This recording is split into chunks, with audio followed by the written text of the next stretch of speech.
taking care of anger. And this is a teenager who asked when he did that, have you ever been able to calm down and to help a person who is completely enraged and exploding in anger at you?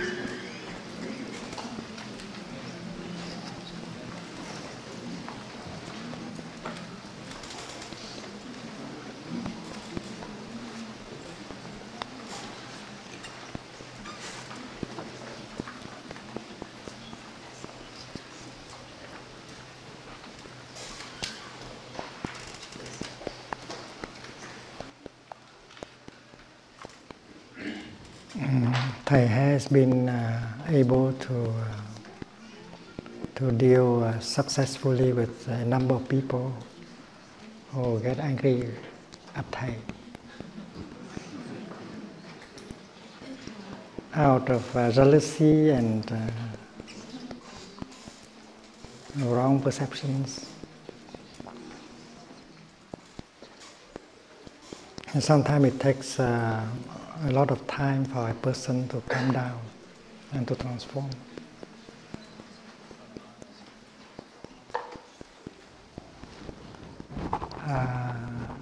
These people exist in the clergy also, and in ordinary society. And Thei's way is very simple: not to respond to attack or insult. Never reply to insult or to attack, even to explain. Complete silence.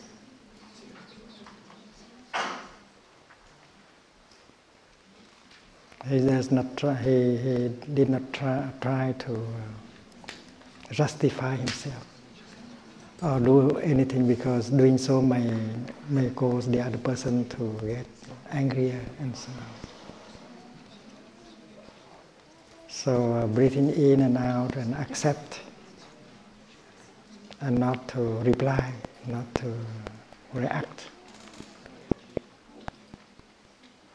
And then they can do better also, because a few days later or a few months later, he can write a love letter to him or to her.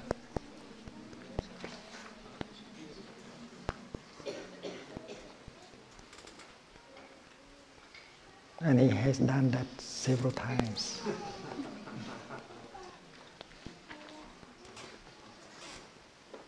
And someone who betrayed you, who has caused you to suffer a lot, and to your community to suffer a lot.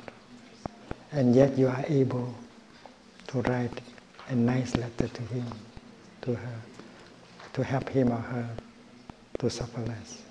Sometimes it takes a time for that person to suffer less and to stop being angry. But it always brings effect. You know that in Vietnam we had a very beautiful community practice center called Prajna. There were about 400 young monastics living there and practicing. And they generated a lot of energy of harmony and brotherhood and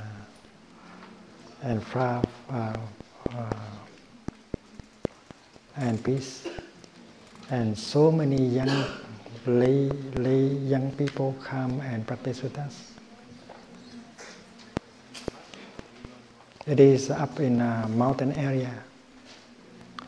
And yet there were times when 5,000 young people came and participated in a retreat of 5 days or 6 days and get transformation. And it was quite a movement. The people were very enthusiastic. But in a country like Vietnam, that does not look safe for those who rule the country. They're afraid of something that is too strong. They are afraid that they cannot control. So there was an attempt to dismantle the practice center. And our young monks and nuns tried to resist with compassion, non-violence, for more than 1 year and a half. And finally, we could no longer resist because they send violent people to our centers. They destroy, they burn, they attack. They cut the electricity, they cut the water. They shout, they insult. They organize hundreds of people to come and insult and to break and to destroy. And finally, we had to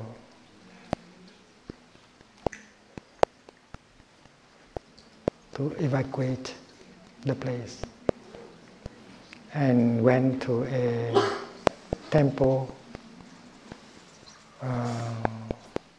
in the area to take refuge, but they still continue to press until we had to leave that place. Many of the young monks and nuns are now taking refuge in Thailand, Germany, France, America. And we were able to identify those who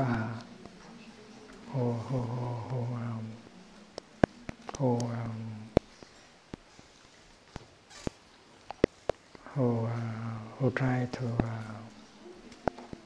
destroy the place.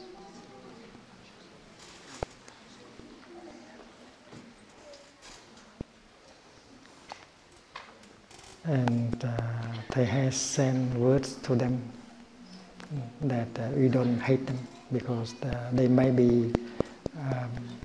have been victims of wrong perceptions that can give rise to fear.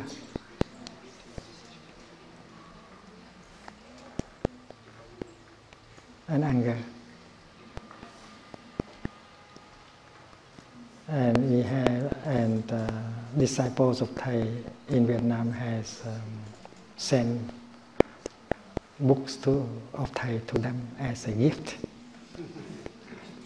It's possible to respond to violence and anger with love. And that is the way we always follow to respond, using compassion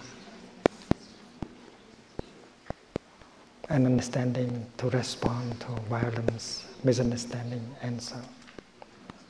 During the time they work, organize the School of Youth for Social Service. We train hundreds of young people, dedicated young people, monastic and lay, to go to the countryside and organize to help victims of war and poor people, to organize in terms of health, education, and economic development, and to improve the quality of life in the countryside. And many of us were suppressed, many of us were killed during service. Because during the war, we did not want to join one of the warring party. We want to accept both sides. We wanted reconciliation and peace rather than to continue the war. And that is why we are victims of the suppression by both sides. And we always respond with compassion.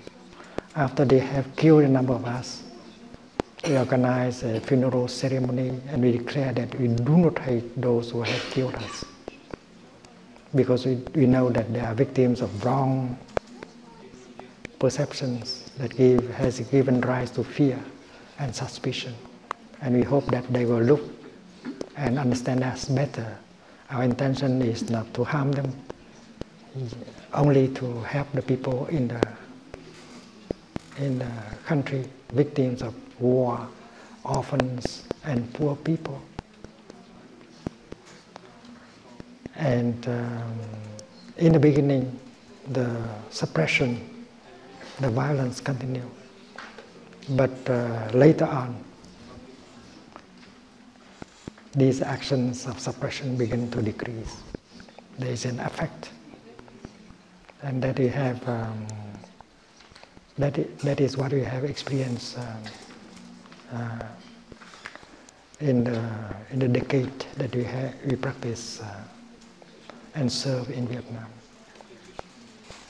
I think the book written by Sister Chen Khong, Learning True Love, told a number of stories like that. You can read Learning True Love, and also in Sister Chen Khong wrote an article in my printed in my novel Novice, and you can read also the book The Novice, and to know a number of things like that. So using compassion, understanding to meet with violence and misunderstanding is a good practice that can bring result if you are patient enough in the practice. And some of the people in the police came to our retreats in Thailand and even in Plum Village to practice.